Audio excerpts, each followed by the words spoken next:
Xeyirli günlərdə Bərdə Girovlar kəndindəyik. Buradan da Girovlar kəndinin cəmaatını salamlayırım. Girovlar kəndində belə əvvəldən axıra qoşabarı ilə 2 mərtəbə evli saç kəsibdir. Buyurun ərazini sizlərə təqdim edeyim.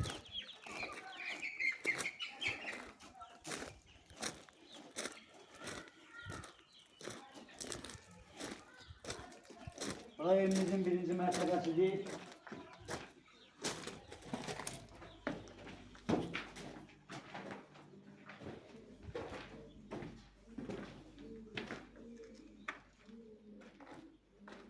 Kaldı orada ben gözlemle bakamazsam.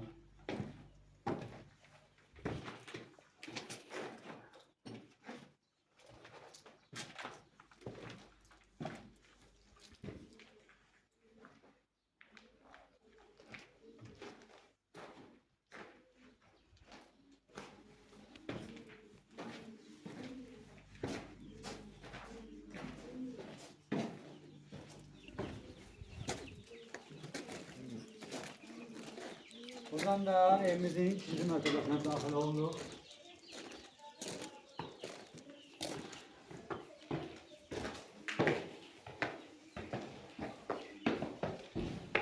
Hörmətli tamaşaçılar, bu evimizin bu hissəsi koridor hissəsidir. Burada bir yataq otağı var.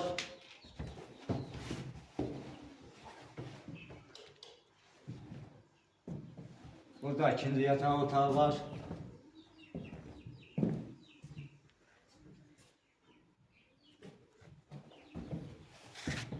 Bu hissəsində 3-cü yataq otağı var.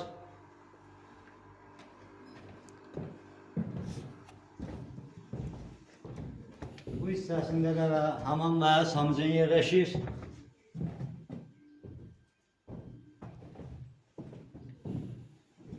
Evimizin bu hissəsi qonaq otağıdır. Bu hissəsində də mətbəx yerləşir.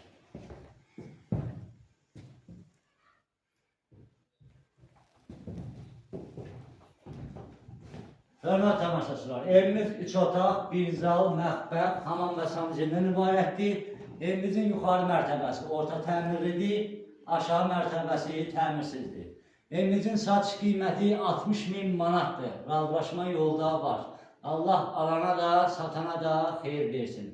Sizlə mən idim, Baba Makreyev, sağ olun, gələn görüşlər.